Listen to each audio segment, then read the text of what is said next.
Beri nama pedang ini Naga Puspa. Selamatkan dia. Jangan sampai jatuh ke tangan pendekar berwatak jahat.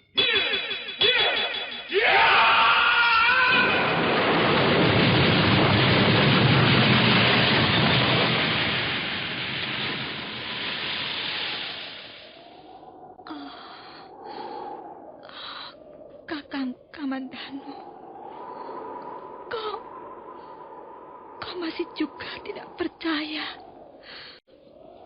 bahwa aku mencintaimu. Mesin, maafkan aku, Mesin. Mesin. Mesin!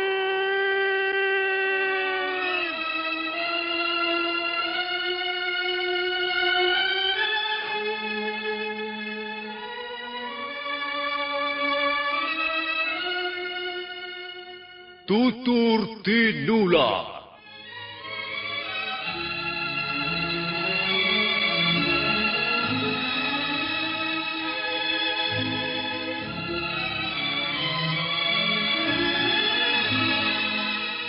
Sebuah sandiwara radio serial, produksi Sanggar Cerita dan teater Sanggar Prativi. Sebuah kisah dengan latar belakang sejarah runtuhnya Singasari dan berdirinya Kerajaan Majapahit.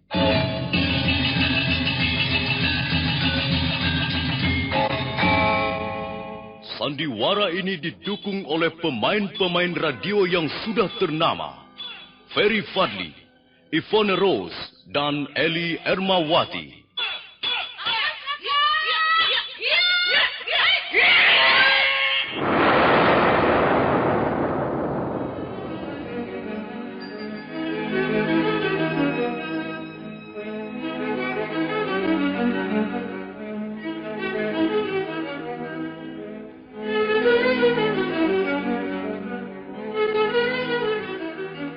Cerita ini ditulis dan disusun oleh S. Tijab.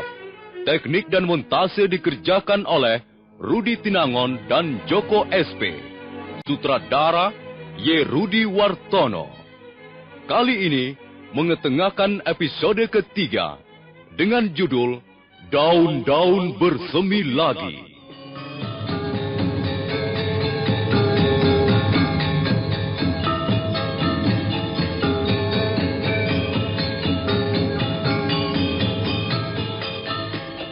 Dalam seri yang ke-85 ini didukung oleh para pemain Ferry Fadli sebagai Arya Kamandanu, Eli Ermawati sebagai Mesin, Rini Marjan sebagai Sariti, Benny sebagai Sanding, Ape Burhan sebagai Banyak Dekur, Dahlan sebagai Penggalah, Hari Aki sebagai Empu Hanggareksa, Eli Panca sebagai Nyi Rongkot, dan Nusri pembawa cerita. Selamat mendengarkan.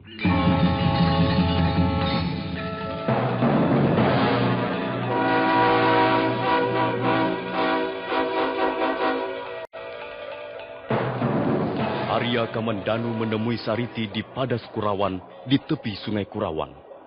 Pada saat itu Sanding datang dan pemuda Tumangkar itu cemburu. Arya Kamandanu marah ketika Sanding mengungkit-ungkit masa lalunya bersama Narirati. Nah, Kamandanu, itulah peristiwa yang pernah terjadi 5 tahun yang lalu. Semua orang tahu, bahkan berita itu sampai juga ke desaku, Tumangkar. Memang peristiwa aib mudah tersebar. Peristiwa aib sama dengan wabah. Sudahlah, Kakang Sanding. Hentikan. Jangan lagi ungkit-ungkit masa lalu Kakang Kamandanu. Tidak ada perlunya, Kakang. Diam kau, Sariti. Dia pantas mendengar kata-kataku ini. Apa sebenarnya yang kau inginkan, Sanding? Lalu, setelah peristiwa yang menghebohkan itu, tiba-tiba kau menghilang bagaikan asap sampah busuk. Kau kecewa. Kau gigit jari karena gadismu direbut saudara tuamu sendiri. Kakang. Dan kau melarikan diri dari desa Kurawan. Sanding, kalau kau terus berkata-kata tentang masa laluku, aku tidak akan tinggal diam. Kau mau apa, Kamandanu? Kau mau membuat heboh lagi?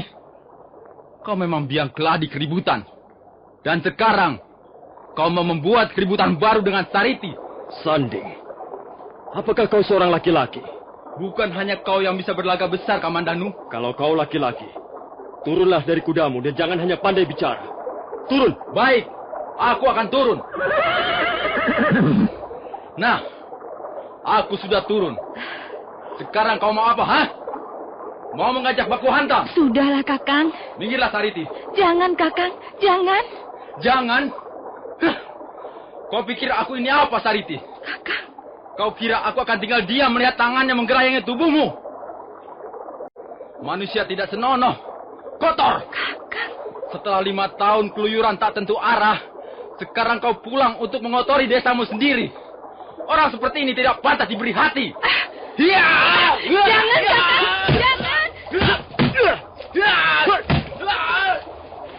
Bagus. Gerakanmu cukup lincah. Sanding, tadi kau menuduhku suka membuat keributan. Apakah bukan kau sendiri yang suka keributan? Wah! Kalau takut, kau boleh melarikan diri, Kamandanu. Sudahlah, Kakang. Jangan ribut-ribut. Minggir, Sariti.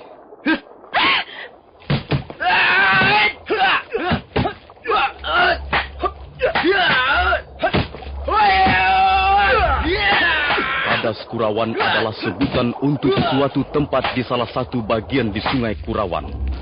Tempat itu merupakan sebuah lempengan batu padas yang luasnya menyamai sepetak sawah. Di atas lempengan batu itulah Sanding dan Arya Kamandanu bertarung bagaikan 2 ekor ayam jantan. Sanding ternyata memiliki tingkat kanuragan yang lumayan. Hal itu tidak mengherankan karena ayahnya Ki Panggalah adalah bekas seorang jawara di desa Tumangkar. Semula Arya Kamandanu hanya melawan dengan gaya bertahan dengan menggunakan pukulan 12 jurus.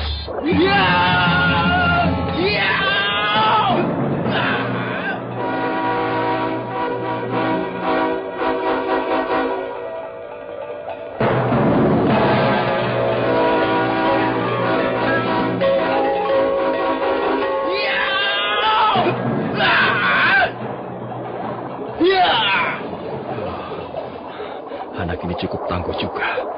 Gerakannya cepat dan serangan-serangannya makin berbahaya. Ayo, Kamandanu! Mengapa berhenti? Ayo! Lawanlah aku, Sanding, pemuda dari Tumangkar. Ambillah Sariti untukmu kalau kau memang bisa mengalahkan aku. Pemuda ini di samping tangguh juga sombong sekali. Baiklah, aku terpaksa menggunakan ilmu kanuragan naga puspa tahap kedua. Arya Kamandanu lalu memusatkan pikirannya pada aliran napas. Dan aliran napas itu kemudian disimpannya di tengah-tengah pusar. Maka tubuhnya mendadak menjadi terasa enteng bagaikan seonggok kapas. Itulah Aji Seipi Angin, atau juga terkenal dengan sebutan ilmu kapas. Kau memang baji. Inikah yang kau bawa pulang setelah mengembara 5 tahun lamanya? Ya! Ya! Ya!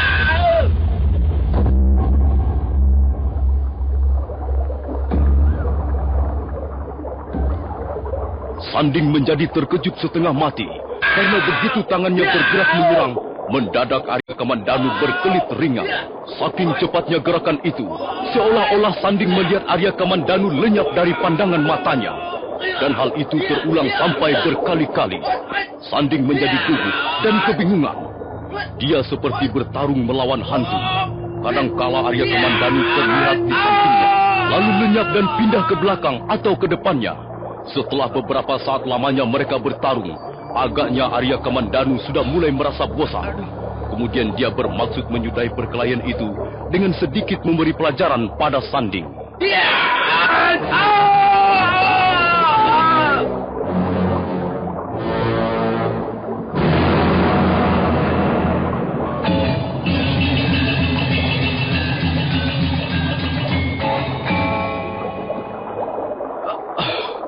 Aduh.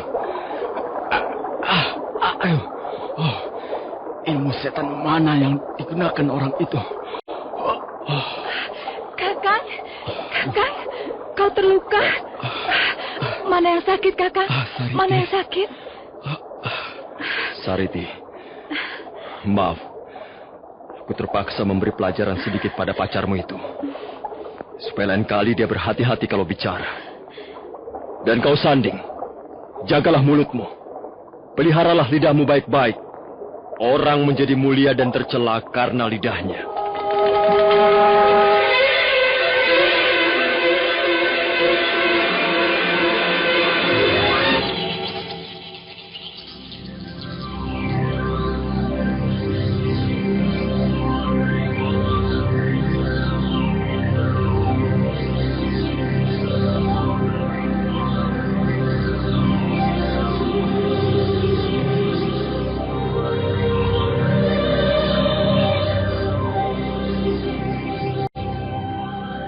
Banyak Dekur itu apa maunya?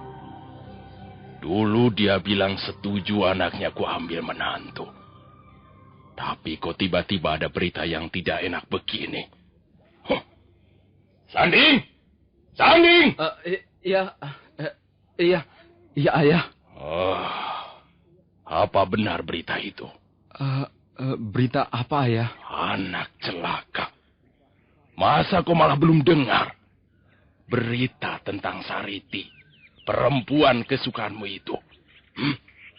Katanya banyak Dekur telah menerima lamaran Hanggareksa. Sariti mau dikawinkan sama anak Hanggareksa yang bernama Arya Kamandanu. Apa benar itu? Mungkin. Mungkin. Aku ingin mendengar kepastiannya. Kalau memang benar, aku tidak bisa terima. Aku malu. Semua orang Tumangkar sudah tahu bahwa Sariti itu calon istrimu. Hah, biar. Akan kutemui banyak Dekur.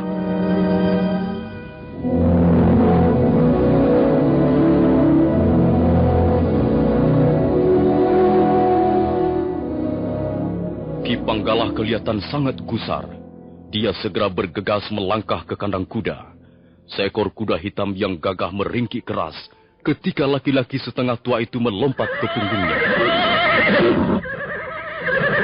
Sanding, kau jangan kemana-mana. Kalau ada orang yang mencariku, katakan, aku ke Kurawan.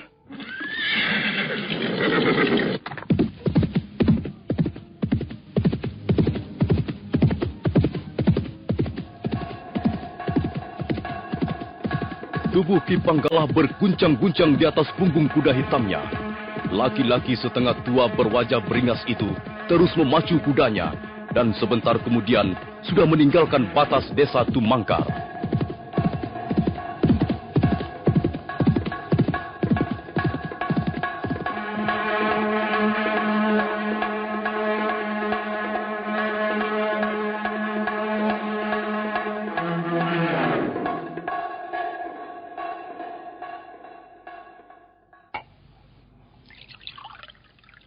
Aku minum dulu banyak Dekur. Aku haus. Silahkan Kakang Panggala. Bagaimana banyak Dekur? Apa sebenarnya kemauanmu itu? Kau jangan merusak hubungan baik kita. Aku ini berdarah panas. Aku tidak bisa mendengar berita-berita yang tidak enak di telinga. Berita apa, Kakang? Katanya kau mau menjodohkan Sariti dengan anaknya Hanggareksa. Apa benar begitu? Bukan mau menjodohkan, Kakang. Kakang jangan salah paham. Lalu bagaimana? Ceritanya bagaimana? Yang benar bagaimana? Kakang Hanggareksa yang datang kemari dan melamar anakku. Bukankah ini hal yang wajar? Tidak bisa. Itu tidak bisa. Lalu bagaimana jawabmu? Kau terima lamarannya itu? Oh ya, aku belum memberikan keputusan. Tidak bisa. Seharusnya lamaran itu kau tolak. Kau tolak. Kakang Hanggareksa itu sahabatku. Aku tidak bisa menolak begitu saja. Tidak bisa. Kau harus tegas. Kau kan sudah jatuh kata padaku. Kau pernah bilang setuju Sariti ku ambil menantu. Dan anaknya sendiri sudah suka sama suka. Tapi di antara kita belum ada ikatan apa-apa, Iya, Kakang. betul, Iya. betul. Belum ada ikatan apa-apa. Tapi aku tidak mau dibuat malu. Aku harus menjaga kehormatanku. Semua orang di desaku sudah tahu bahwa Sariti adalah calon istri Sanding, anakku. Kalau sampai mereka gagal menjadi suami istri, rasanya tidak enak juga, Banyak Dekur. Kakang Panggala jangan bersikap sepihak. Kakang juga harus memikirkan segi kepentinganku.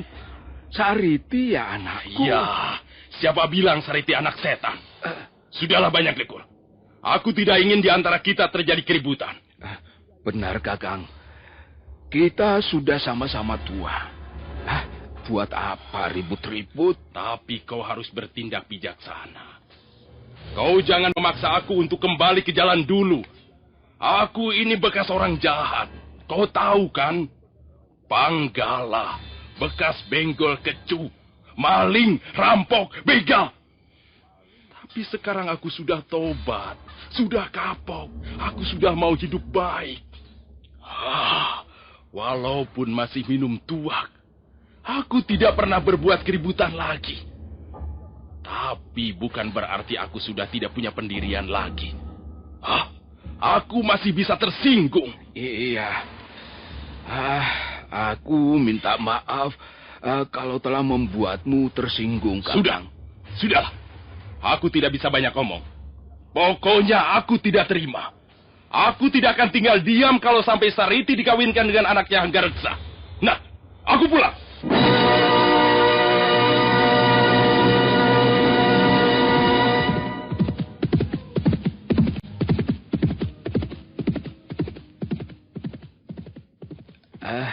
Sariti, duduk dulu sini. Iya, Ayah.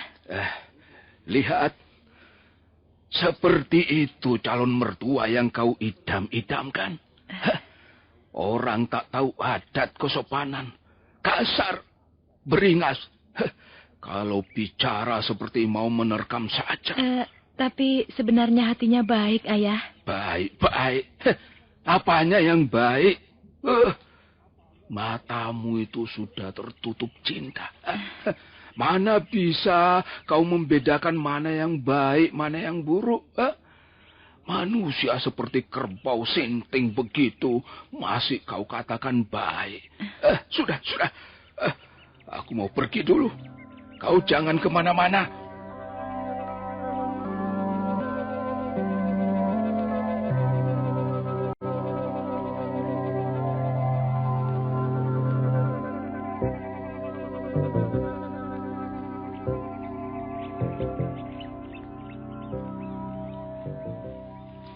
Iya, memang dia tidak mengeluarkan kata-kata ancaman langsung, Kakang.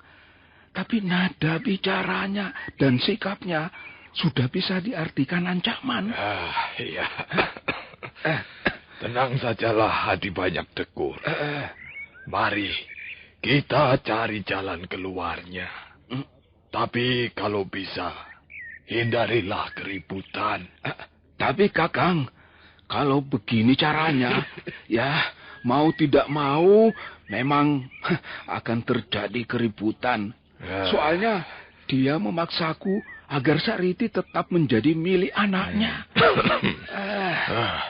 Hadi Banyak Dekur, terus terang, aku keberatan kalau persoalan ini harus melalui jalan keributan.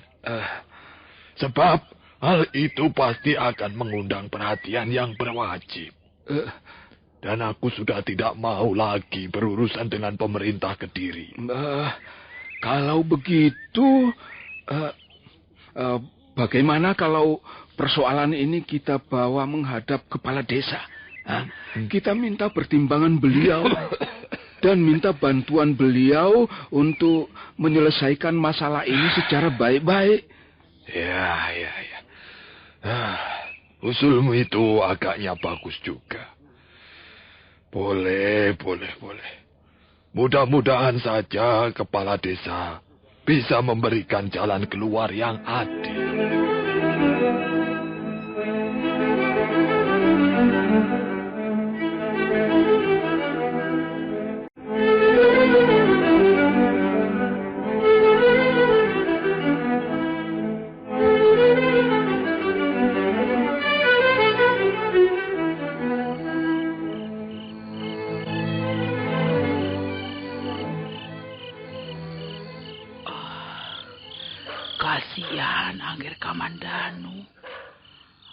ada saja masalah yang mengusik hatinya.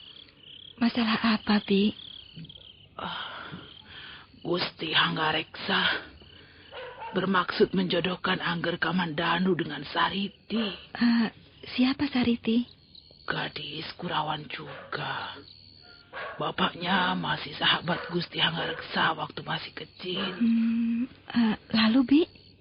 Ya, ternyata Sariti sudah mempunyai pemuda yang menjadi pilihan hatinya. Pemuda itu marah-marah sampai akhirnya terjadi keributan. Padahal Angger Kamandanu sama sekali tidak tahu apa-apa. Mungkin maksud Tuan Hanggareksa baik, Bi. Mungkin maksudnya untuk mempererat tali persahabatan di antara dua keluarga. Memang, perkawinan model begitu seringkali terjadi, Nona. Namanya kawin keluarga. Ada lagi yang kawin harta. Lalu, bagaimana sikap Kakang Kamandanu sendiri, Bi? Ya, Angger Kamandanu terang-terangan tidak setuju perkawinan macam begitu. Tapi Angger Kamandanu juga tak ingin mengecewakan hati ayahandanya. Maka itulah, kasihan Nona. Angger Kamandanu jadi seperti orang kebingungan. Bi, apakah Kakang Kamandanu sudah tidur? Oh, belum. Tadi Bibi lihat Angger Kamandanu sedang duduk melamun. Punya masalah yang cukup berat, Kakang? Tidak. Aku tidak punya masalah apa-apa. Kakang, apakah ada sesuatu yang bisa kulakukan untuk membantumu? Tidak ada yang perlu dibantu. Aku tidak mempunyai masalah apa-apa. Baiklah. Kau tidak mau mengatakan terus terang. Mungkin kau menganggap aku sudah tak ada perlunya lagi. Kau sudah tak membutuhkan kehadiranku lagi. Mesin, kau jangan menambah beban pikiranku. Aku tahu kau punya masalah berat. Aku ingin membantumu memecahkan masalah itu. Aku ingin berbuat sesuatu untukmu, Kakang. Aku ingin membalas budi baikmu. Tapi rupanya kau sengaja tak mau memberikan kesempatan padaku. Kamandanu! Kamandanu! Kaukah yang duduk di serambi itu, Le? Kamandanu! Kemari kau. Aku ingin bicara denganmu, Le. Maaf, Mesin. Ayahanda memanggil aku.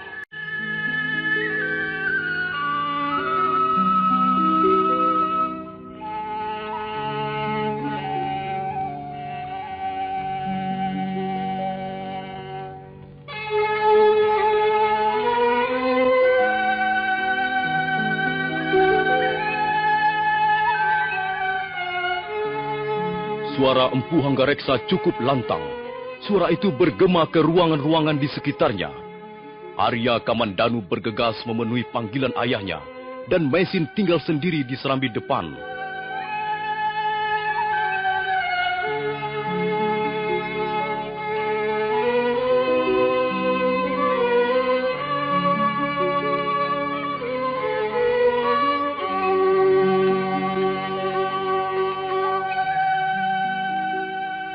Nah, para pendengar sekalian, bagaimana kisah selanjutnya? Apa yang akan dikatakan Empu Hanggareksa pada anaknya? Silakan mengikuti seri berikutnya. Sampai jumpa.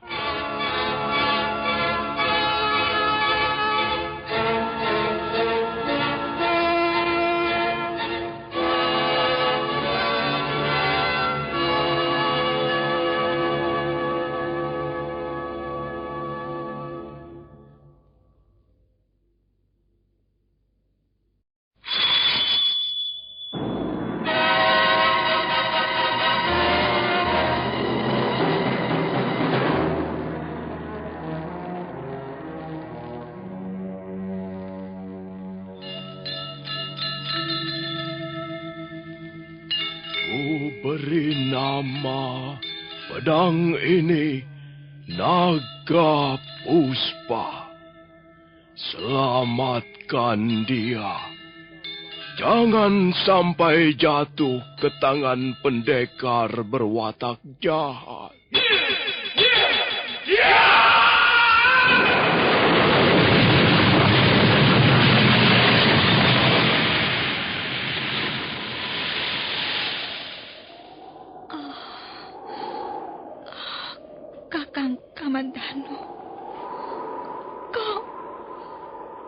kau masih juga tidak percaya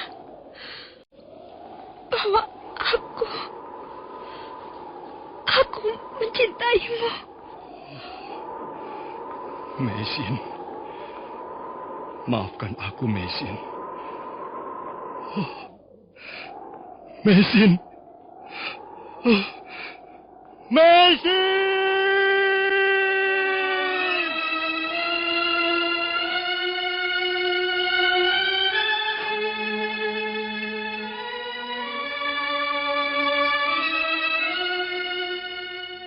Tutur Tinula.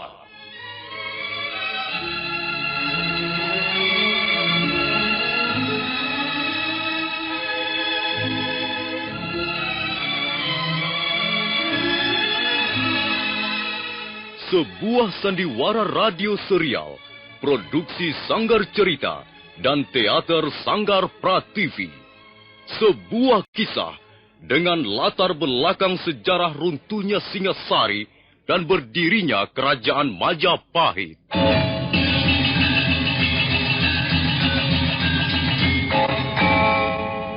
Sandiwara ini didukung oleh pemain-pemain radio yang sudah ternama. Ferry Fadli, Yvonne Rose, dan Eli Ermawati.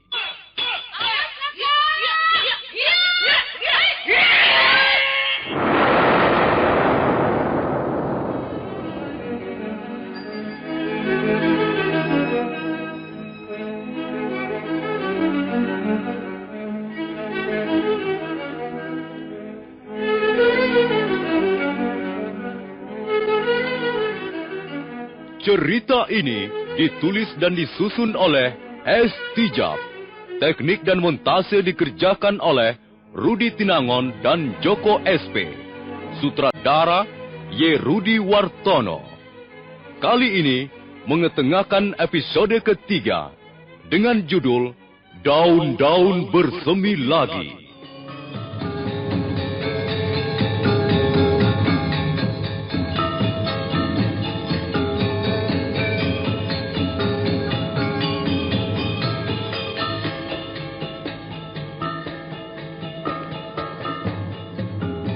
Dalam seri yang ke-86 ini didukung oleh para pemain.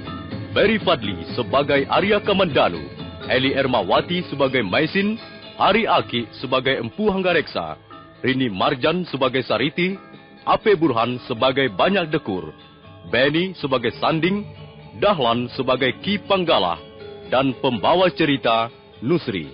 Selamat mendengarkan.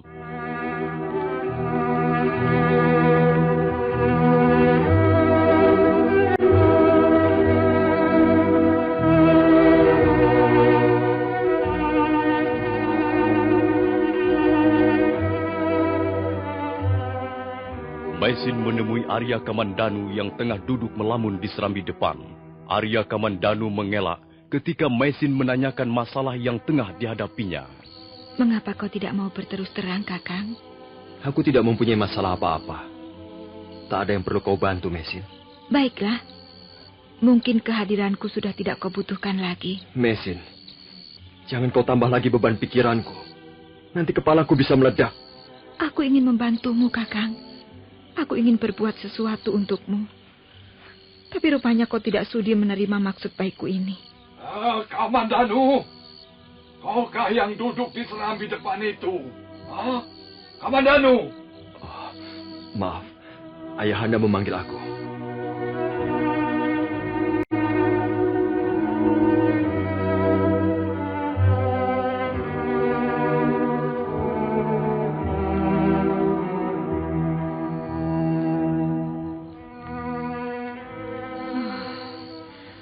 Kehadiranku di rumah ini seperti tak ada artinya. Aku tahu, aku bisa merasakan. Tuan Hanggareksa tidak menyukai kehadiranku di rumah ini. Kalau bukan karena Kakang Kamandanu, barangkali aku sudah pergi, entah kemana. Bagiku, rumah ini terasa sumpek. Aku hampir-hampir tak bisa bernafas di dalamnya.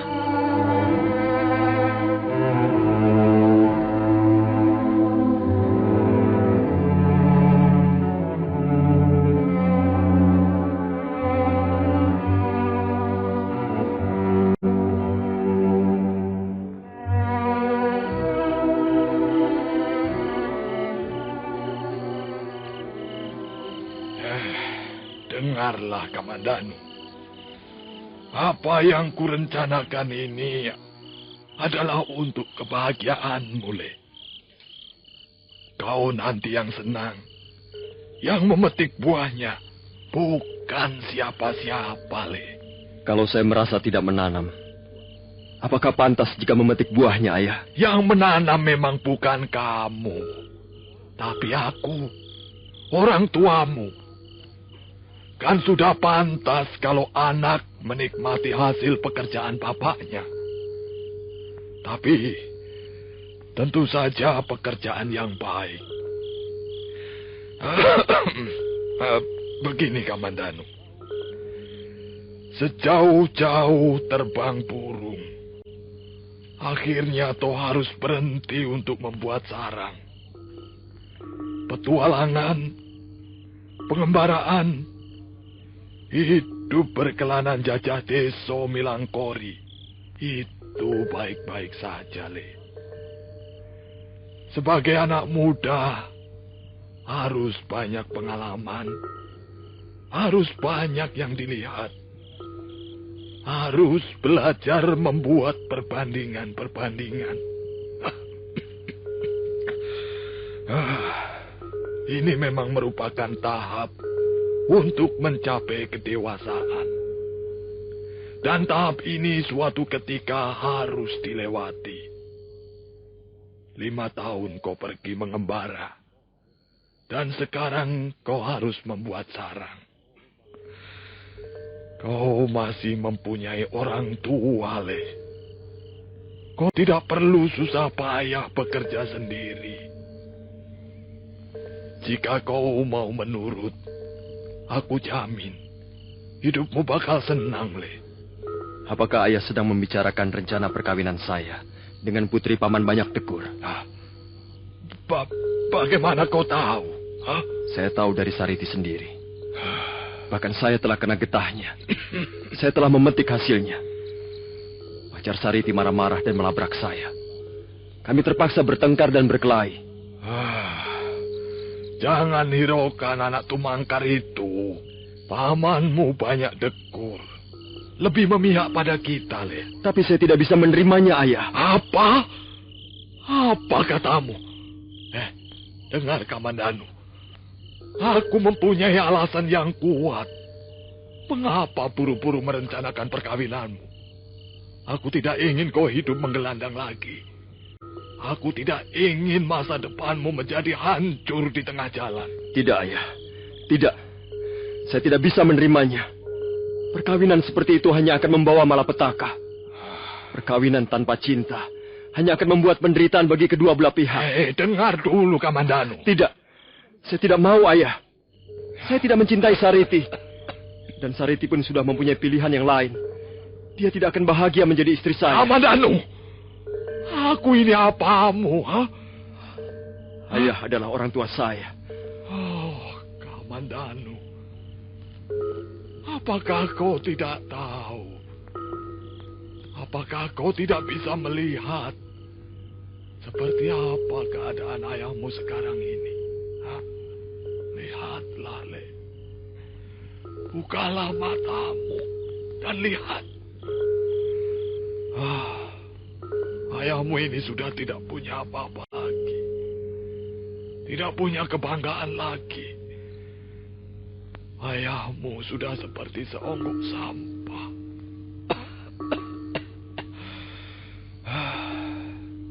Kakakmu Dwi Pangga seperti itu kelakuannya. Seperti babi. Bahkan dia tidak sudi menengok ketika aku sakit parah. Dan sekarang kau mau menyakiti hatiku juga. Apakah hidupku harus gagal? Ayahanda, bukan maksud saya mau menyakiti hati Ayahanda. Hanya kau, Kamandanu. Hanya kau satu-satunya yang bisa kubanggakan, Le. Tapi rupanya kau pun mau menendang mukaku dengan semena-mena. Anggareksa. Mengapa sisa-sisa hidupmu harus kau isi dengan tontonan-tontonan yang menyakitkan ini? Maafkan saya, Ayahanda. Maafkan saya.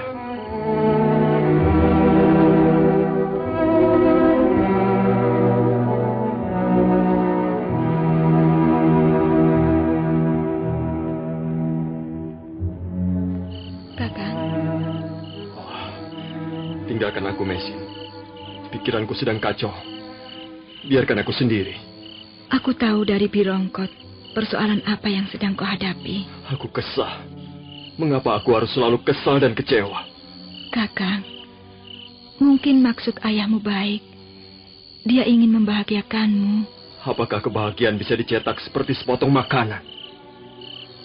Kalau kebahagiaan mudah didapat, tidak akan ada kekacauan lagi di muka bumi. Semua orang akan tertawa. Tak akan ada lagi ratap tangis. Tak akan ada lagi perbuatan kekerasan. Kau tahu, dunia bisa menjadi kacau balau begini karena kebahagiaan begitu susahnya ditangkap. Kebahagiaan seperti burung-burung terbang di udara dengan sayap-sayap ajaib. Dan kita semua yang hidup di permukaan bumi ini adalah para pemburu yang konyol. Kita selalu menjadi permainan burung-burung celaka itu. Kita selalu menjadi permainan apa yang bernama kebahagiaan. Itulah sebabnya di mana-mana ada perang, ada permusuhan, ada pertentangan, pertikaian berdarah, ada ratap tangis, ada penderitaan yang merintih siang malam. Kalau begitu, kau menganggap kebahagiaan itu tidak pernah ada. Apakah kau bisa menjawab pertanyaan itu untukmu sendiri? Sudahlah, Kakang. Mengapa kita tidak hidup secara wajar saja? Itu bukan jalan keluar. Tapi itu meringankan beban. Kita manusia memang merindukan kebahagiaan di sepanjang hidup kita. Seringkali kita kecewa karenanya. Namun begitu, kita harus tetap sadar bahwa kita tidak hidup sendiri. Kita hidup dikelilingi orang-orang lain. Karena itu, kita harus banyak belajar untuk bisa menghargai maksud baik orang lain. Menurut pendapatku, apa yang direncanakan ayahmu itu cukup bijaksana.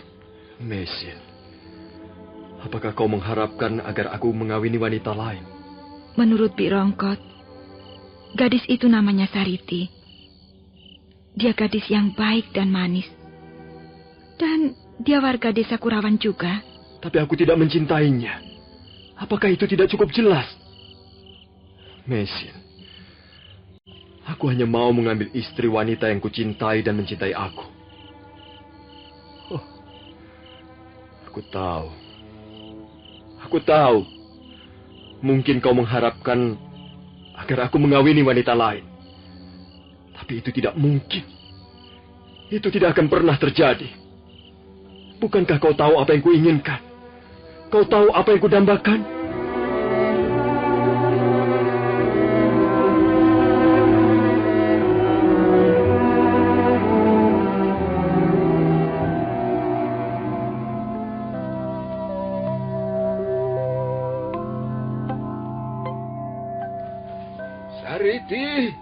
Sariti.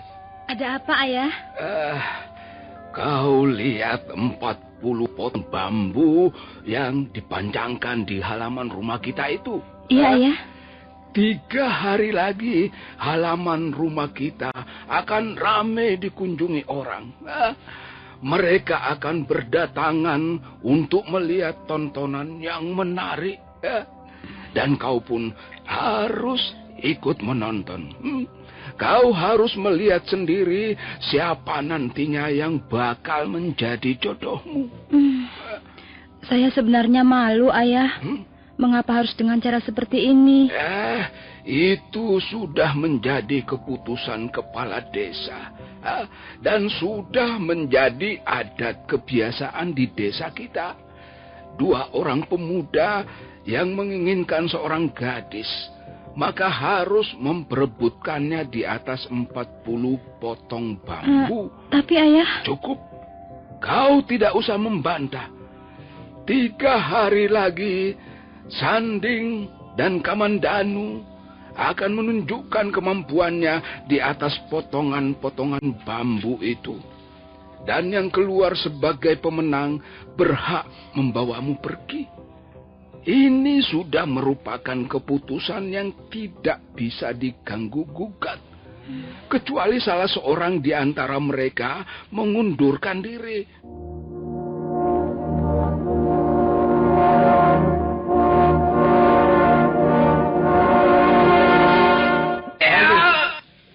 Bagus.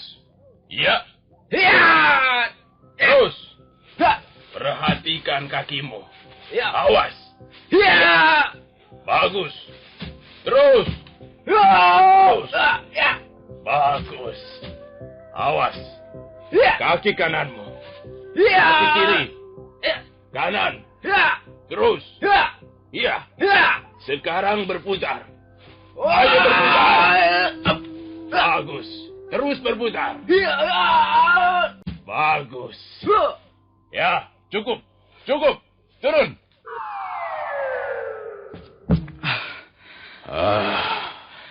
Bagus. Bagus sekali. Gerakanmu cukup lincah dan gesit. Kau pasti akan memenangkan pertandingan nanti. Kamandanu tak mungkin bisa melakukan gerakan di atas potongan bambu seperti yang baru saja kau lakukan. Dia pasti akan keok dan Hanggareksa akan mendapat malu. Tapi belum tentu saya akan menang, Ayah. Apa? Kau pasti menang. Di seluruh desa Tumangkar ini, tak ada yang bisa mengalahkanmu dalam adu ketangkasan di atas potongan bambu. Apalagi Kamandanu. Ayo, sekarang ambil tongkat rotan itu.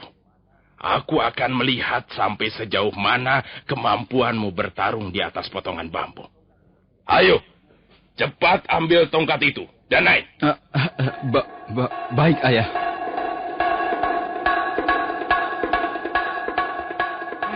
Dengan lesu, Sanding memungut tongkat rotan, kemudian melompat ke atas potongan bambu. Kakinya kelihatan bergetar, karena menjaga keseimbangan tubuh agar jangan sampai terjatuh.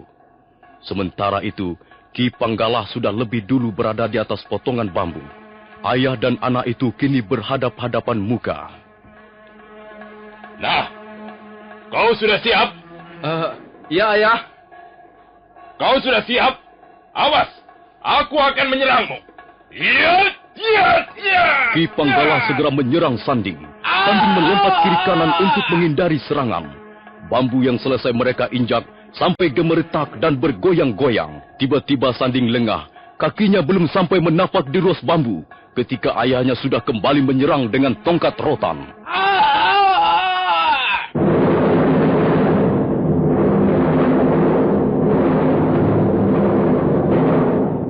Goblok. Baru 2 jurus kau sudah jatuh. Saya tidak siap untuk bertanding, Ayah. Kau jangan bikin malu ayahmu. Kau harus siap. Kau hanya malas, tidak mau berlatih dengan keras. Apa kau ingin Sariti direbut orang? Saya kira keputusan kepala desa ini tidak adil, Ayah. Bagaimana kau bisa bilang tidak adil? Ayah, Sariti mencintai saya.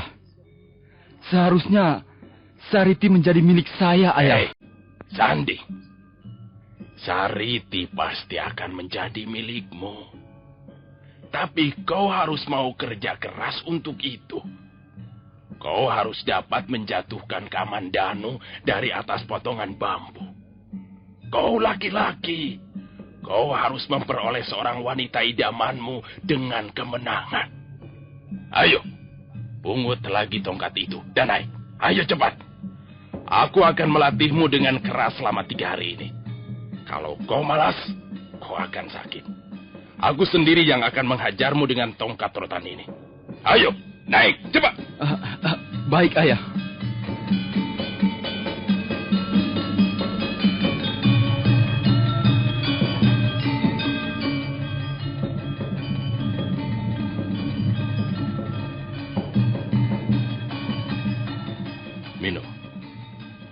kita istirahat dulu. Ayo, diminum. Tidak, Ayah. Ada apa kau ini, Sanding?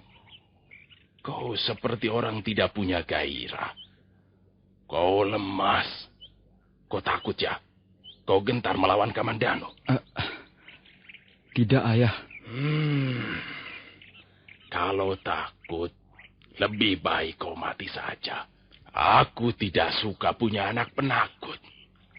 Kau harus menjadi seperti aku. Bapakmu ini. Kau tahu siapa bapakmu kan? Dulu, ketika masih muda, aku dapat mengalahkan 3 orang pendekar sekaligus dalam satu malam. Mereka semua kubuat kalang kabut di atas potongan bambu. Bahkan salah seorang di antaranya terpaksa diangkut ke rumahnya karena luka-lukanya. Dan sekarang kau harus menggantikan aku. Kalau kau bisa memperoleh wanita dengan cara seperti ini, kau akan lebih terhormat. Kau akan bangga dan istrimu nanti akan menghargaimu sebagai laki-laki. Tapi saya belum yakin akan menang, Ayah. Kalau sampai kalah, berarti kau menghina aku. Di mana akan kusembunyikan mukaku ini, ha? Tidak. Kau harus menang. Kau harus bisa menghajar Kamandanu sampai terjungkal dari atas bambu. Anak harimau, kalau sudah besar akan bertaring kuat seperti bapaknya. Dan nanti dia pun akan menjadi raja rimba seperti bapaknya. Dan kau, Sanding, kau anak pendekar, anak jawara, harus jadi jawara pula. Ingat, kau jangan sampai mengecewakan aku.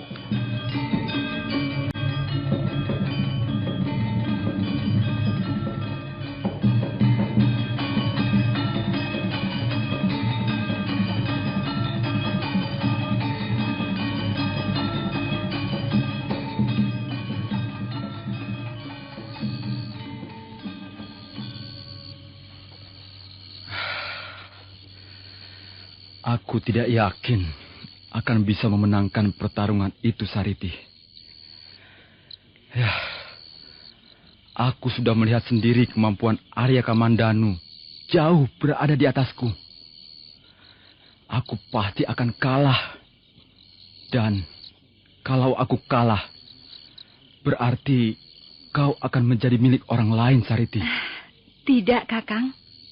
Siapapun yang akan keluar sebagai pemenang tidak akan mempengaruhi ketetapan hatiku. Tidak bisa, Sariti. Siapa yang menang akan berhak mengambilmu sebagai istri. Aku tidak mau, Kakang. Itu sudah menjadi keputusan kepala desa. Ayahmu, ayahku, dan ayah Kamandanu sudah setuju. Dan nanti ada banyak saksi yang melihat jalannya pertarungan itu. Aku tidak peduli, Kakang. Mereka tidak adil. Iya. Mereka memang tidak adil. Mereka telah memojokkan kita. Mereka akan memisahkan kita. Biar saja, Kakang. Jangan hiraukan mereka. Dan kalaupun kau yang kalah, aku akan tetap bersamamu. Aku belum menemukan cara untuk mengatasi kesulitan ini, Sariti. Mengapa Kakang tidak menolak saja? Menolak bagaimana? Ya, menolak pertarungan itu, Kakang. Aku tidak mau dibunuh ayahku sendiri. Apa kau tidak kenal watak ayahku? Justru dia yang bernafsu sekali mendukung usul kepala desa.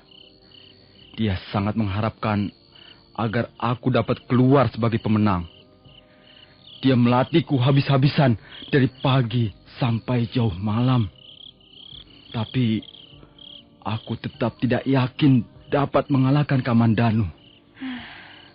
Kamandanu mempunyai ilmu seperti hantu. Kau lihat sendiri, dia bisa bergerak seperti angin. Ya, mungkin bukan jodoh kita, Sariti.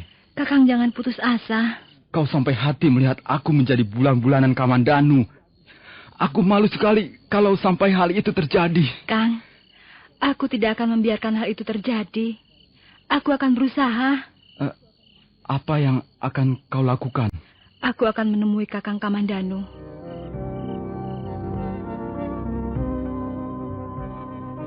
Nah, para pendengar sekalian, bagaimana kisah selanjutnya? Apa yang akan dilakukan Sariti untuk mengatasi kesulitan mereka? Dan mengapa dia mau menemui Arya Kamandanu? Silakan mengikuti seri berikutnya. Sampai jumpa.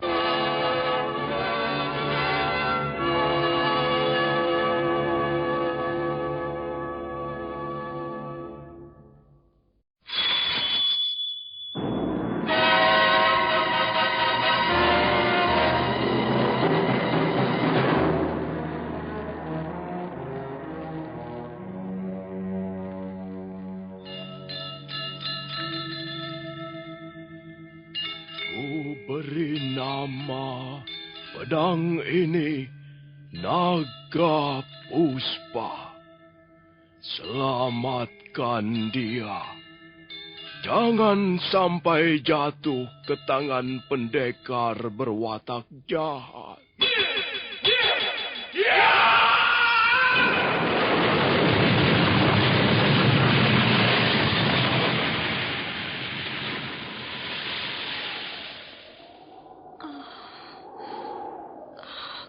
Kakang Kamandanu, kau masih juga tidak percaya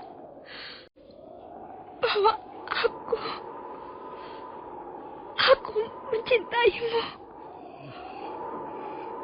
Mesin, maafkan aku, Mesin. Mesin. Mesin!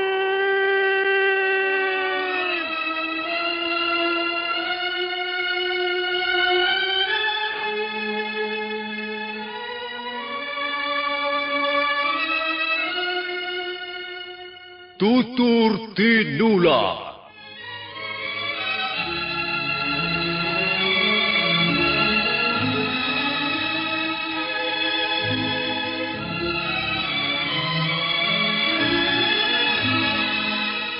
Sebuah sandiwara radio serial, produksi Sanggar Cerita dan Teater Sanggar Prativi. Sebuah kisah dengan latar belakang sejarah runtuhnya Singasari dan berdirinya Kerajaan Majapahit.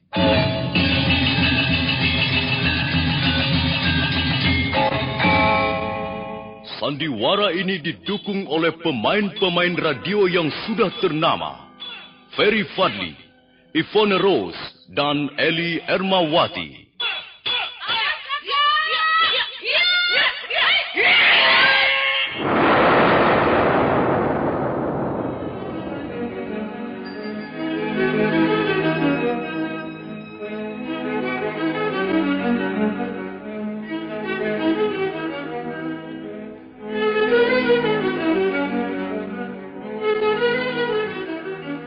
Cerita ini ditulis dan disusun oleh S. Tijab. Teknik dan montase dikerjakan oleh Rudi Tinangon dan Joko SP.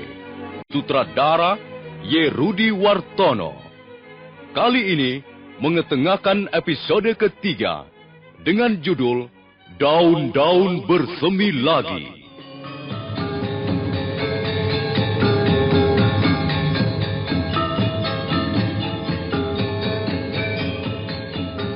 Dalam seri yang ke-87 ini didukung oleh para pemain. Ferry Fadli sebagai Arya Kamandanu, Eli Ermawati sebagai Mesin, Eli Panca sebagai Nyi Rongkot, Rini Marjan sebagai Sariti, Benny sebagai Sanding, Hari Aki sebagai Empu Hanggareksa, Ape Burhan sebagai Banyak Dekur, Dahlan sebagai Ki Panggala, dan pembawa cerita Nusri. Selamat mendengarkan.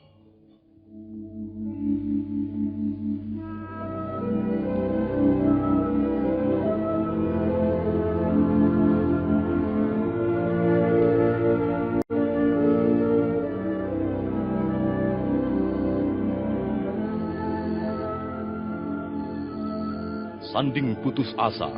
Dia nampak kebingungan.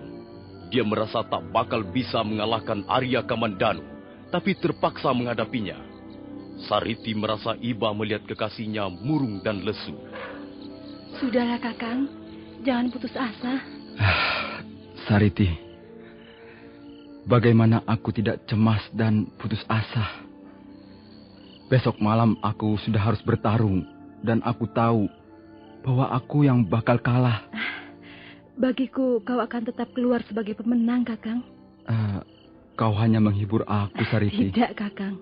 Aku akan berusaha agar kaulah yang keluar sebagai pemenang. Lalu, apa yang akan kau lakukan, Sariti? Aku akan menemui Kakang Kamandanu.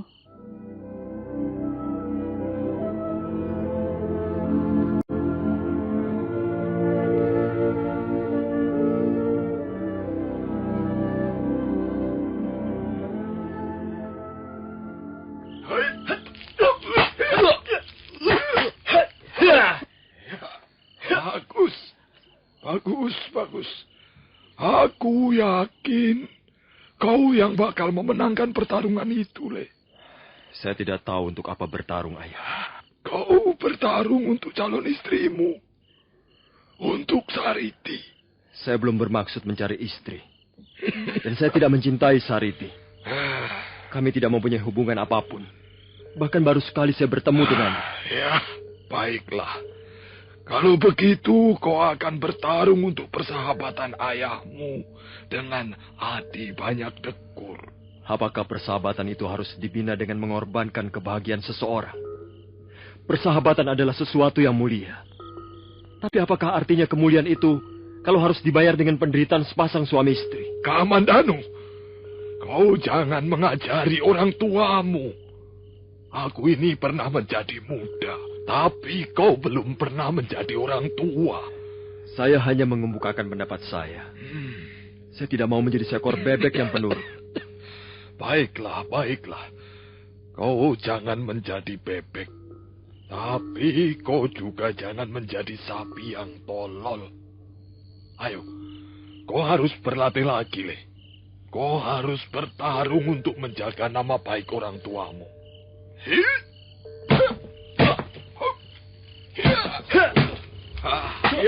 Bagus.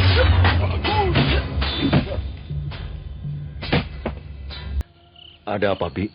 Ada yang mencari Angger. Siapa? Sariti. Malam-malam begini. Ada perlu apa dia? Entahlah. Katanya dia mau mengatakannya sendiri pada Angger Kamandanu. Sekarang dia menunggu di balik pagar halaman samping.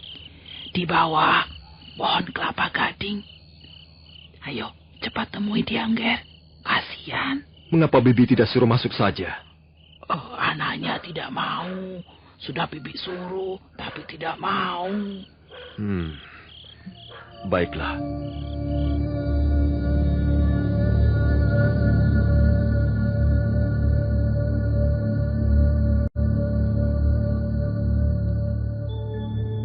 Arya Kamandanu melangkah ke halaman samping. Dia menengok kiri kanan. Tak nampak seorang pun di sana. Juga di bawah pohon kelapa gading, tak ada siapa-siapa. Suasana sangat sunyi. Arya Kamandanu sudah akan membalikkan tubuhnya ketika... Kakang, aku di sini, Kakang.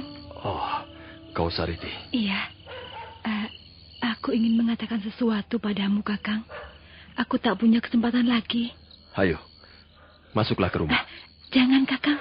Di sini saja. Aku takut ada orang lain melihat kita. Tadi aku menunggumu di bawah pohon kelapa gading itu. Tiba-tiba ada orang lewat. Maka buru-buru aku bersembunyi di sini. Kau aneh sekali, Sariti. Apa yang ingin kau katakan?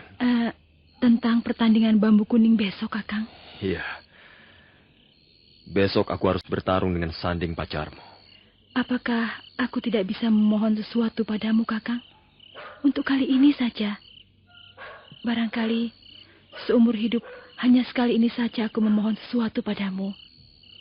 Tapi aku tak akan melupakan selamanya kalau Kakang sudi meluluskan permohonanku ini.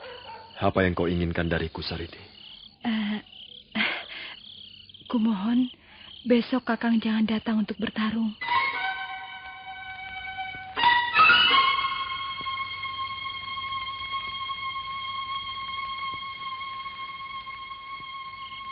Jangan bertarung. Iya, Kakang. Janganlah Kakang datang untuk bertarung. Kuharap Kakang Sudi mengundurkan diri. Oh, iya. Aku tahu persoalan yang kalian hadapi. Kuharap kebijaksanaan Kakang Kamandanu. Kalau sampai Kakang datang dan bertarung dengan Kakang Sanding, berarti Kakang menghancurkan kebahagiaan kami. Kakang Sanding juga sudah mengakui bahwa dia tidak bakal mampu mengalahkan Kakang Kamandanu. Tapi rasanya sulit untuk memenuhi permintaanmu, Sariti. Kumohon kebijaksanaan Kakang. Sekali ini saja, Kakang. Bagaimana kata orang? Kalau sampai aku tidak datang, bagaimana nanti tanggapan ayahmu sendiri? Beliau tentu akan tersinggung dan menganggap kami menghina keluargamu. Lalu bagaimana, Kakang? Agak sukar juga memecahkan persoalan ini. Secara pribadi, aku pun tak ingin datang ke pertarungan besok. Tapi aku sendiri terpojok. Karena itu aku harus datang. Aku harus bertarung dan disaksikan banyak orang. Aku harus bertarung untuk nama baik orang tuaku, Sariti. Kalau begitu, Kakang sampai hati menghancurkan kebahagiaan kami. Sama saja Kakang membunuh kami di depan orang-orang. Sariti, aku tidak bermaksud begitu. Tapi akibatnya akan seperti itu. Kakang Sanding tidak mungkin bisa mengalahkan Kakang Kamandanu. Dia pasti akan malu sekali, Kakang. Dia akan terpukul sekali. Dia akan kehilangan segala-galanya. Ya, mungkin memang sudah nasib kami. Aku pun tidak pernah mengira bahwa mengapa harus ada pertarungan, Kakang. Mengapa aku harus dijadikan barang rebutan? Ini tidak lucu. Keputusan kepala desa itu tidak lucu. Tidak adil. Tenang, Sariti. Tenanglah. Marilah kita pecahkan masalah ini dengan kepala dingin. Tapi bagaimana caranya, Kakang? Kalau Kakang tidak mau mengalah, kalau Kakang datang juga ke pertarungan besok, habislah semuanya. Baiklah. Kau benar, Sariti. Kukira memang harus ada yang mau mengalah. Dan akulah yang harus mengalah. Jadi Kakang Sudi memenuhi permohonanku? Sariti, kadangkala susah bagi seseorang untuk mendapat kesempatan berbuat kebaikan.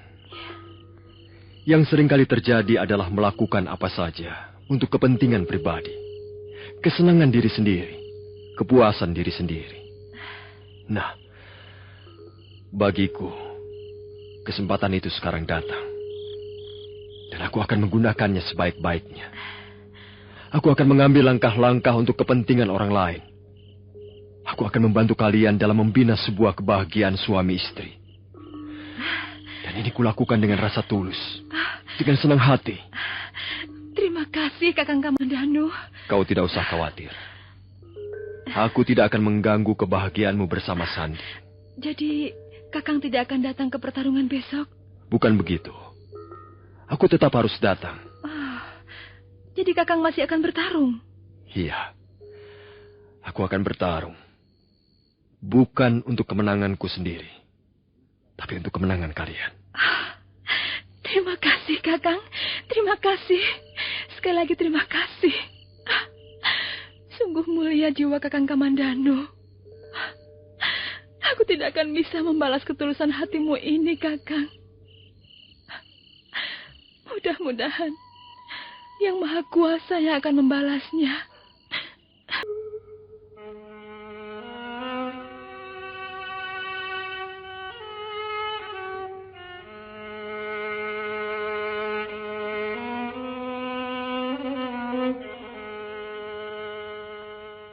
Kau belum berangkat, Kakang? Sebentar lagi hari akan gelap. Aku akan berangkat sekarang. Aku harus mengenakan pakaian ini dulu. Pakaian apa itu? Pakaian adat di daerah kami. Jika seorang laki-laki akan bertarung di atas bambu kuning, maka dia harus mengenakan pakaian seperti ini. Pertarungan itu nanti pasti akan seru. Iya, biasanya begitu. Tapi agaknya kali ini pertarungan tidak akan seru. Mengapa? Karena aku harus bertarung untuk kalah. Kalau kau kalah, Bukankah kau akan mencemarkan nama baikmu sendiri? Apa? Nama baik? Hah. Aku tidak peduli dengan nama baik. Biar saja aku kalah. Aku harus bangga walaupun aku kalah. Aku tidak akan merasa harga diriku jatuh. Dan sebenarnya aku tidak menginginkan pertarungan ini. Aku hanya mau datang demi melegakan hati ayahku. Mesin, aku berangkat dulu. Hati-hati, Kakang. Kau mau dengar? Kalau misalnya kau yang menjadi Sariti, aku akan bertarung sampai mati.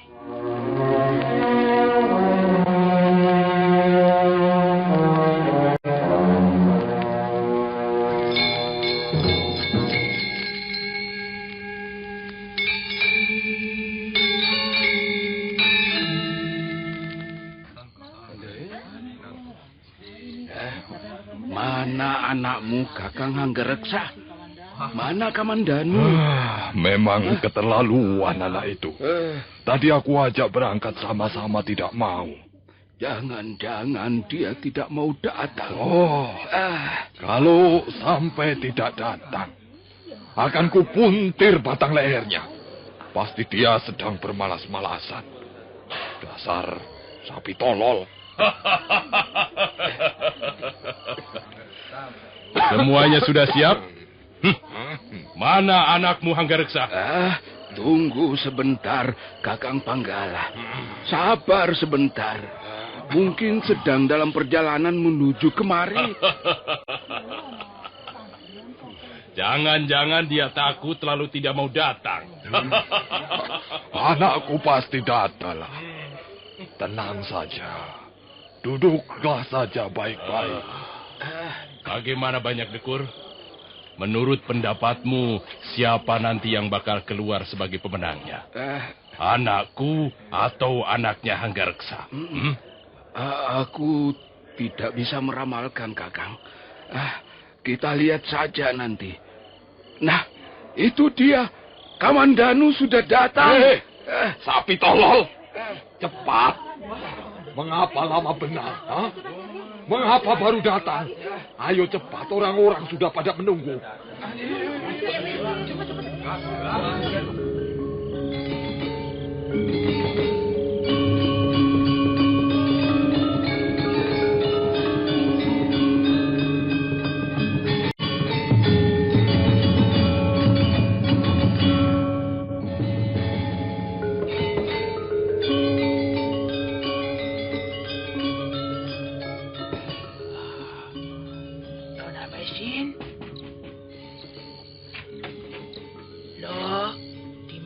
Nona Mesin, kok ruangan tidurnya kosong? Di belakang juga tidak ada. Di serambi tidak ada. Kemana dia? Wah, jangan-jangan diam-diam dia pergi.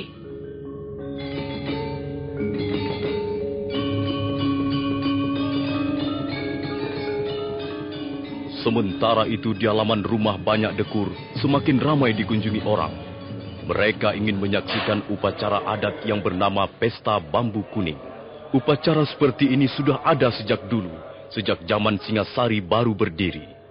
Pesta ini dimaksudkan sebagai jalan keluar bagi seorang gadis yang diperebutkan dua orang pemuda. Dua pemuda itu diharuskan memperlihatkan ketangkasannya di atas potongan-potongan bambu kuning yang ditancapkan ke tanah. Tinggi potongan bambu kurang lebih 2 kali tinggi orang dewasa, dan jumlahnya 40 potong. Pertama kali si pemuda harus menunjukkan ketangkasannya dengan berjalan-jalan atau berlompatan di atas potongan bambu. Dan kedua, dia harus bertarung dengan menggunakan sebatang tongkat rotan. Bagi si pemenang, berhak memperoleh si gadis sebagai imbalannya.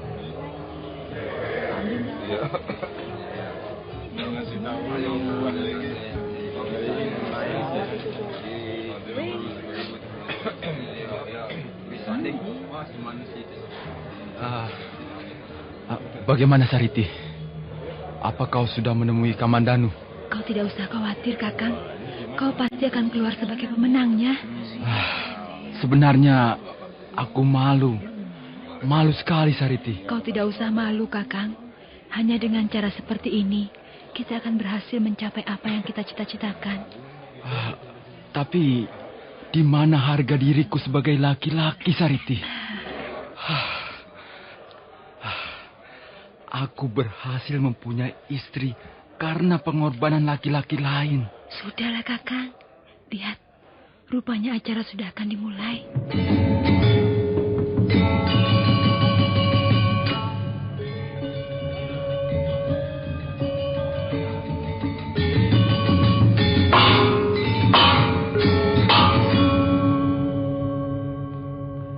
Memang benar, setelah bende dipukul 3 kali, maka kepala desa maju ke depan. Kepala desa memberikan sedikit pengarahan pada mereka yang akan bertarung. Dan setelah pengarahan selesai diberikan, maka upacara dimulai. Kepala desa mengguyur tubuh Sanding dan Arya Kamandanu dengan air bunga 3 rupa, mawar, kantil, dan melati. Dan setelah itu, dia kembali lagi ke tempat duduknya.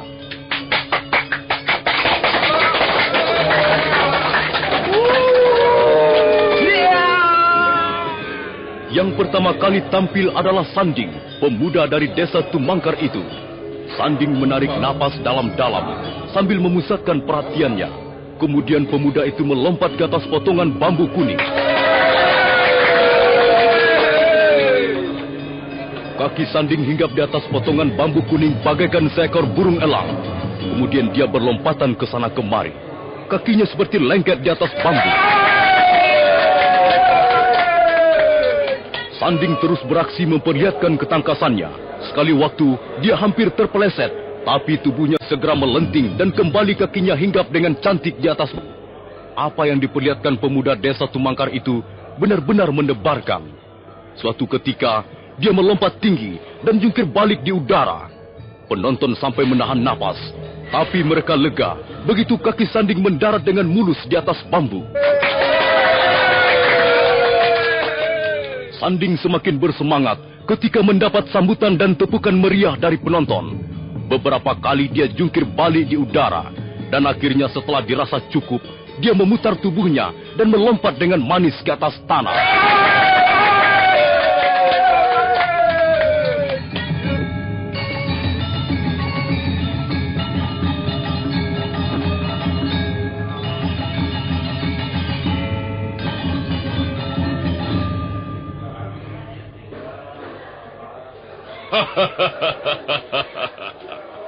Bagus, bagus. Kau anak yang hebat. Permainanmu bisa membuat orang pingsan karena ngeri. Ayo, sekarang mana Kamandanu? Mana anakmu Hanggareksa? Suruh dia naik ke atas bambu. Ayo! Empu Hanggareksa memberi isyarat pada Arya Kamandanu agar naik ke atas bambu. Arya Kamandanu melangkah ke depan. Semua mata tertuju ke arah pemuda desa Kurawan yang telah 5 tahun lamanya menghilang.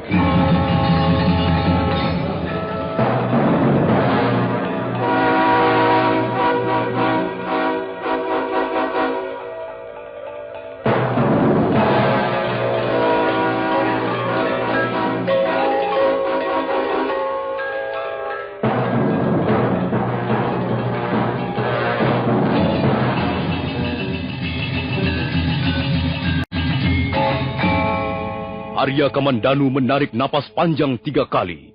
Dia tahu bahwa dia tidak tangkas seperti Sanding dalam permainan di atas bambu. Karena itu, dia bermaksud menggunakan aji sepi angin. Nah, para pendengar sekalian, bagaimana kelanjutannya?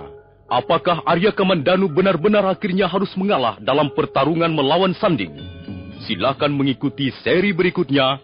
Sampai jumpa.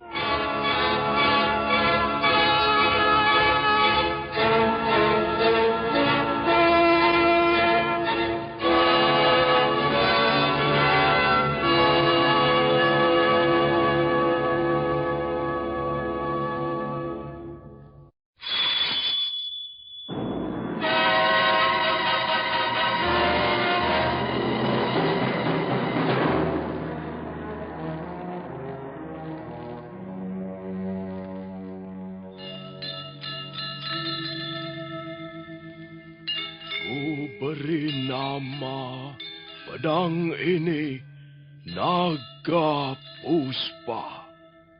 Selamatkan dia. Jangan sampai jatuh ke tangan pendekar berwatak jahat.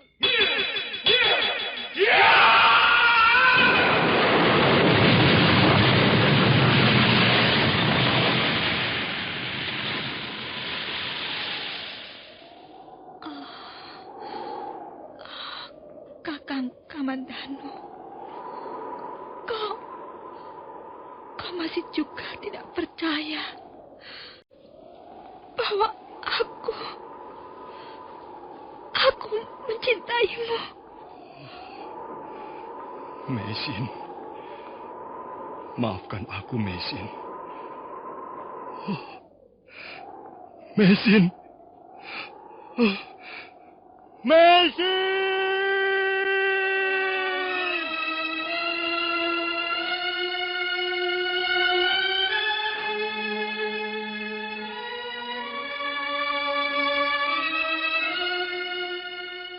Tutur Tinular.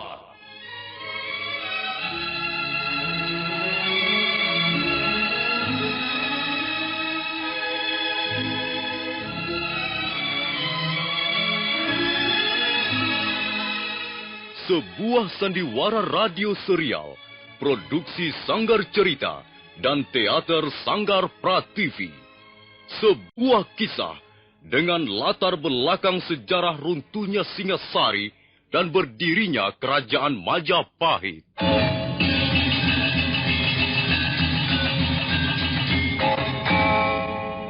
Sandiwara ini didukung oleh pemain-pemain radio yang sudah ternama. Ferry Fadli, Ivone Rose, dan Eli Ermawati.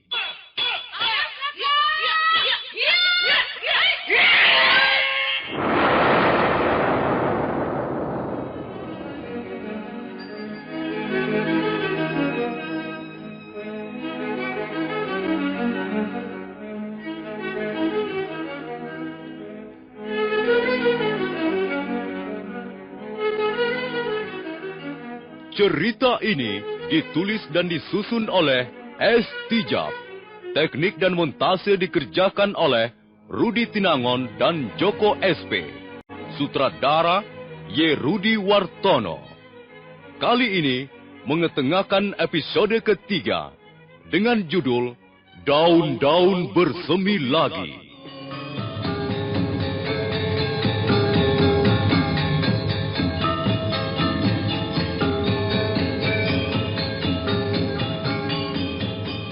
Dalam seri yang ke-88 ini didukung oleh para pemain Ferry Fadli sebagai Arya Kamandanu, Hari Aki sebagai Empu Hanggareksa, Dahlan sebagai Ki Panggala, Benny sebagai Sanding, Rini Marjan sebagai Sariti, Eli Ermawati sebagai Mesin, Ape Burhan sebagai Banyak Dekur, dan dibantu oleh Suryatin dan Andi Rishadi. Pembawa cerita Nusri. Selamat mendengarkan.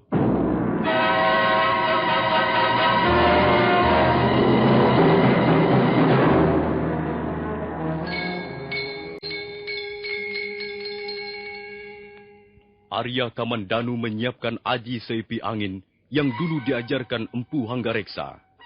Sementara itu, para penonton diam menunggu. Nampak Ki Panggala duduk dengan kaki ditumpangkan ke paha sambil terus membangga-banggakan anaknya. Penonton menjadi agak gelisah melihat Arya Kamandanu yang masih belum juga melakukan sesuatu. Maka Empu Hanggareksa nampak kesal. Hei, Kamandanu! Apa yang kau lakukan di situ, ha? Orang-orang sudah menunggu. Mereka mau melihat apa kau bisa melakukan seperti apa yang telah dilakukan anak desa Tumangkar itu.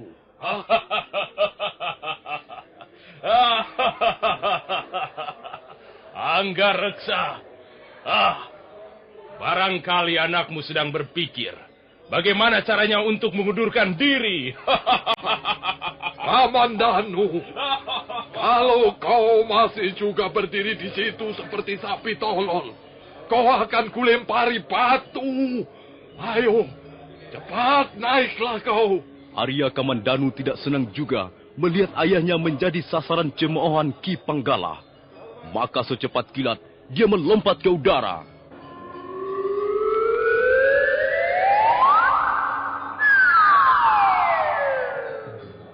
Mendadak suasana menjadi sangat sunyi.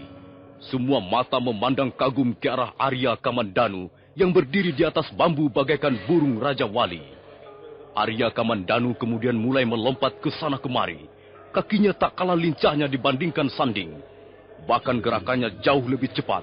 Ki Panggala diam-diam mulai khawatir.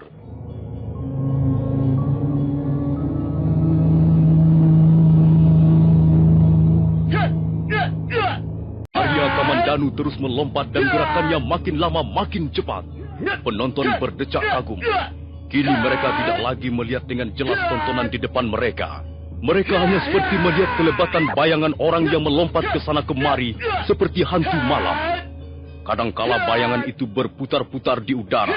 Kadangkala melesat ke samping kiri atau kanan. Tiba-tiba Arya Kamandanu berhenti melompat. Tapi hanya sebentar. Saat berikutnya, dia sudah melayang ke atas pohon. Kemudian kembali lagi ke atas bambu. Lalu dia melompat ke atas bubungan rumah banyak dekur. Lompatan itu menimbulkan angin bersuit. Dan anehnya, tak secuil pun genting rumah banyak dekur pecah atau retak karena.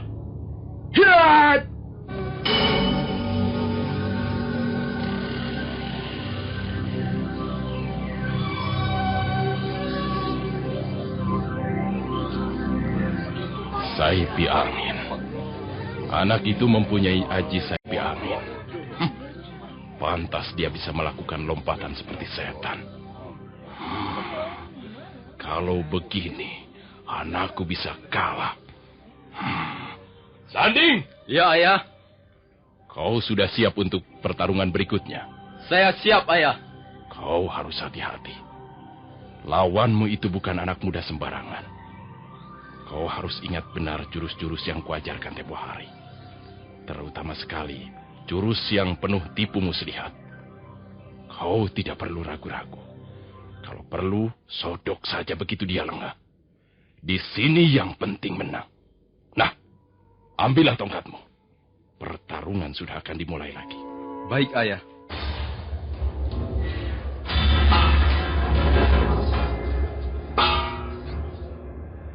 Sanding sudah berdiri dengan tongkat rotan di tangan kanannya. Demikian pula Arya Kamandanu yang berdiri di tepi gelanggang yang lain. Tak lama, Sanding melompat ke atas bambu. Arya Kamandanu segera menyusul. Kini dua orang pemuda itu sudah berdiri berhadap-hadapan. Penonton menunggu sambil menahan napas. Di antara penonton, nampak sepasang mata yang indah ikut melihat apa yang akan terjadi di atas gelanggang pertarungan. Orang itu mengenakan kerudung kepala dan gerak-geriknya seperti seorang nenek-nenek. Sanding! Apalagi yang kau tunggu? Ayo cepat, sambut saja! Ya! Ya, ya, ya!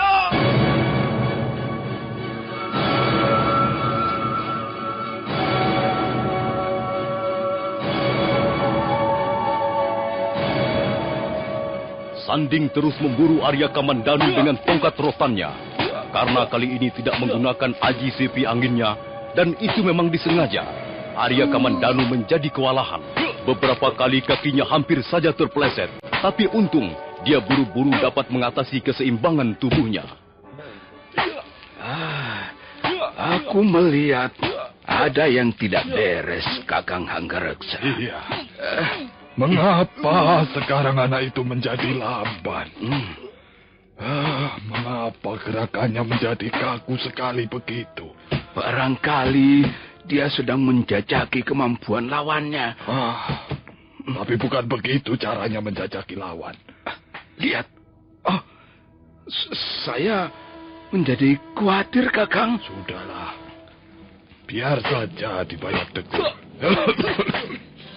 Kalau memang dia harus kalah, ya biar saja toh kalah. Mungkin memang kita tidak ditakdirkan menjadi besan. Sanding terus menghujamkan tongkatnya, menyabet kiri kanan. Arya Kamandanu semakin berpesan. Setelah beberapa kali pundaknya kena pukulan tongkat, dan kali ini pukulan itu datang semakin gencar. Akhirnya Arya Kamandanu menjadi bulan-bulanan sanding. Namun begitu, dia masih berusaha untuk bertahan di atas ujung bambu kuning. Sementara itu, tak jauh dari atas gelanggang, berdiri dekat pintu, nampak Sariti menjalannya pertarungan sambil menggigit bibirnya dengan cemas.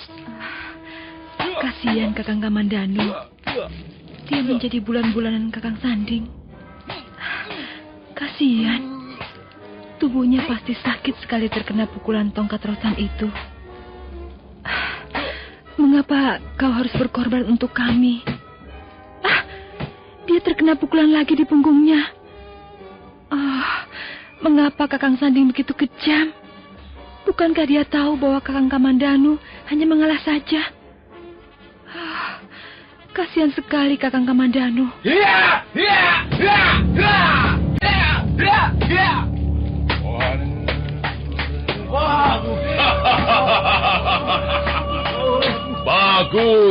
Bagus sekali kau Sanding. Begitulah caranya menghajar lawan di atas bambu. Bagaimana? Lihat, Kamandanu sudah terjatuh. Berarti dia kalah. Anakku yang menang. Hei Sanding, kau menang. Kau yang berhak mendapatkan Sariti.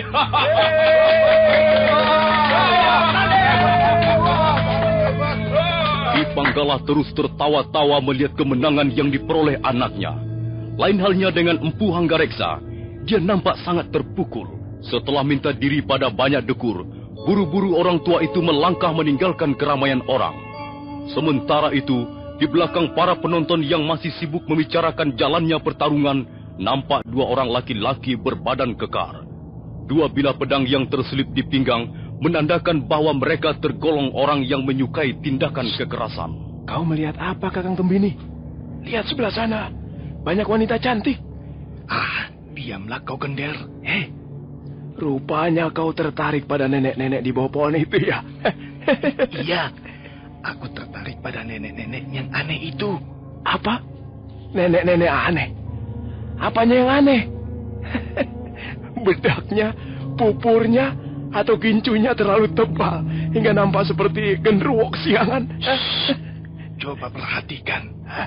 Apakah dia betul-betul seorang nenek? Bukan, Kakang.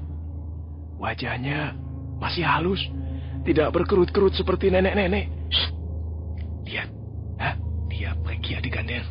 Mari kita ikuti dari belakang.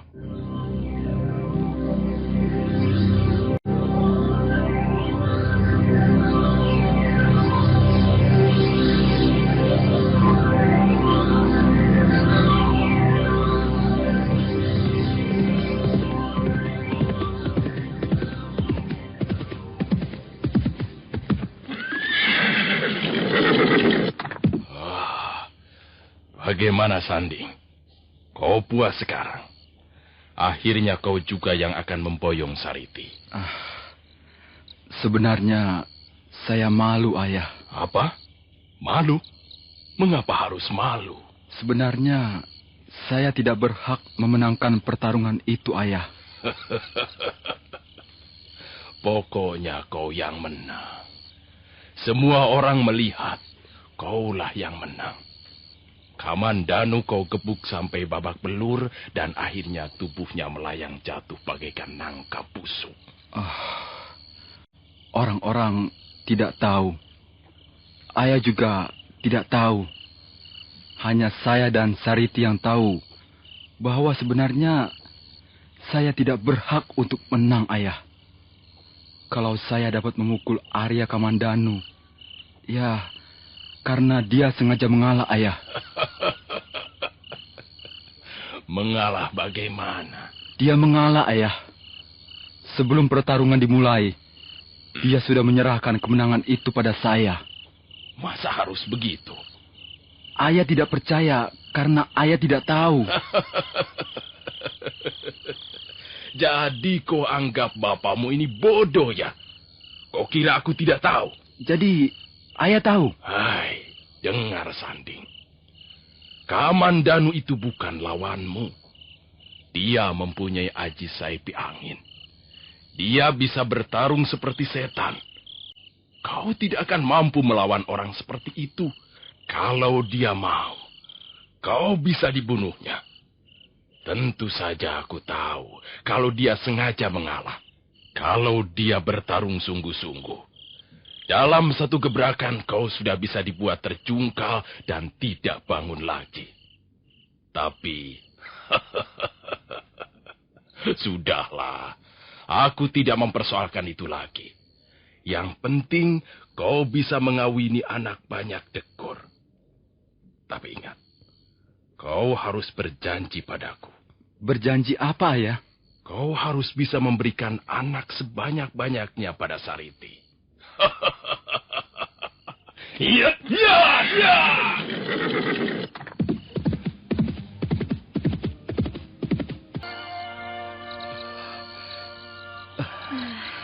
Kakang Sanding memang keterlaluan.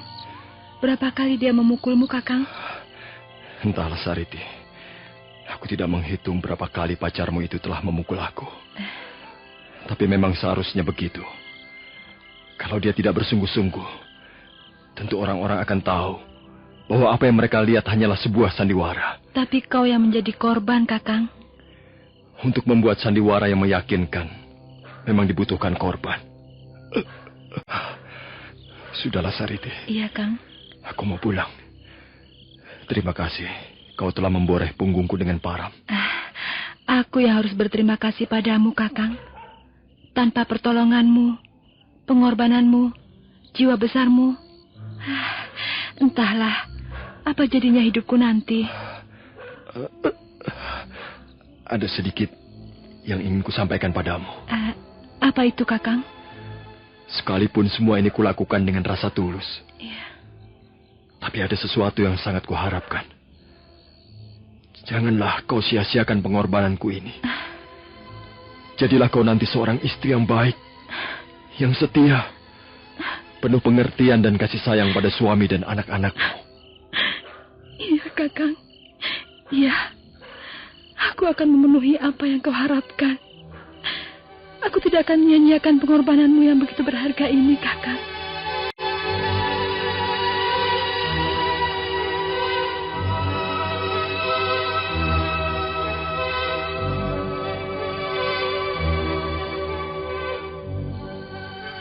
Jalanan sudah sepi ketika Arya Kamandanu meninggalkan halaman rumah Sariti. Tak ada sepotong manusia melintas di jalan. Rumah-rumah pun sudah ikut tertidur bersama penghuninya. Sambil merasakan rasa sakit di beberapa bagian tubuhnya, Arya Kamandanu melangkah sempoyongan. Tiba-tiba, dia merasa gembira. Tapi dalam kegembiraan yang aneh itu, ada sesuatu yang tidak mampu dimengerti. Aneh sekali. Mengapa tiba-tiba saja hatiku gembira? Baru saja aku bertarung dan dikalahkan sampai tubuhku sakit semuanya. Tapi, mengapa aku justru gembira? Apakah ini yang namanya bahagia? Berkorban untuk orang lain tanpa pamrih. Di situkah letak kunci kebahagiaan ini? Apakah itu bukan suatu kesombongan atau kekonyolan?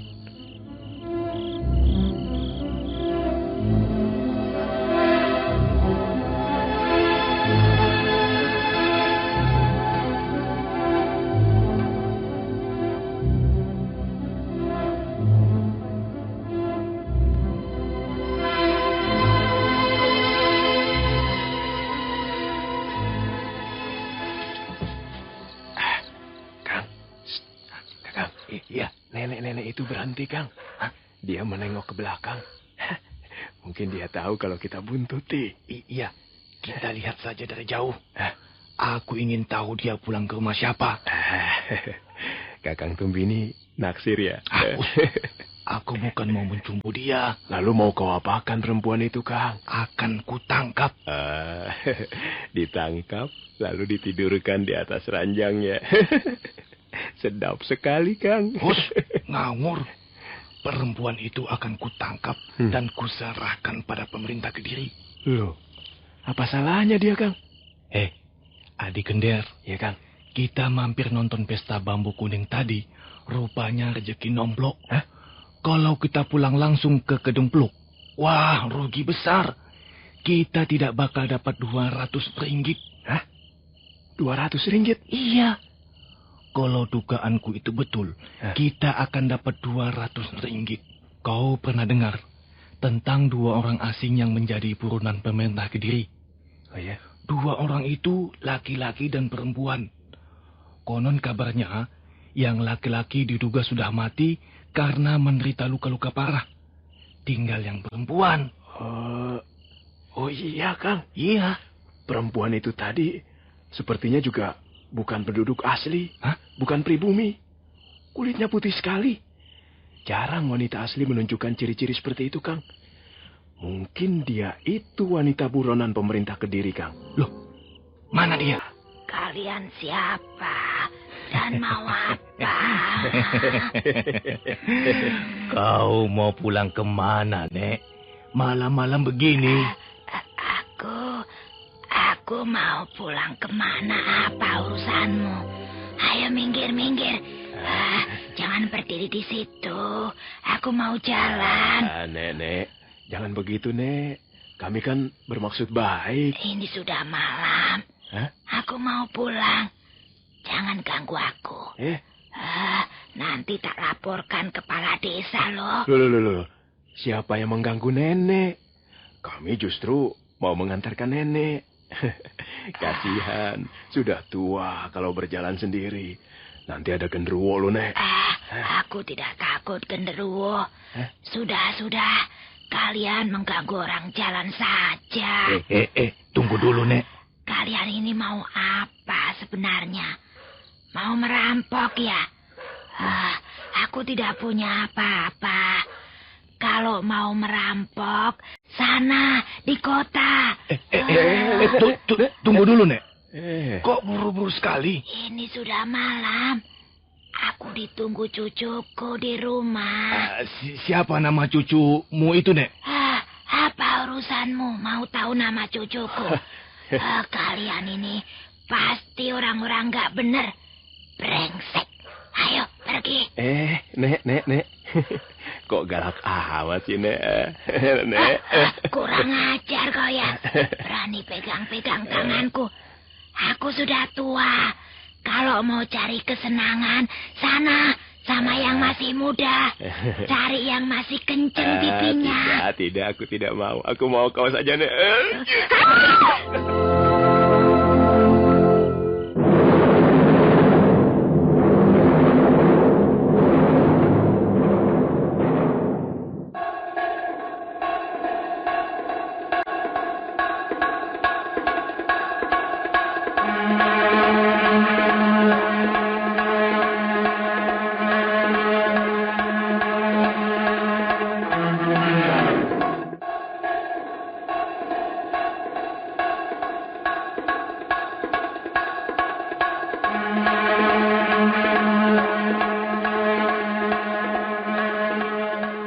Tembini dan Gender, 2 orang laki-laki dari desa Kedung Pluk itu merasa gembira. Ternyata dugaan mereka benar.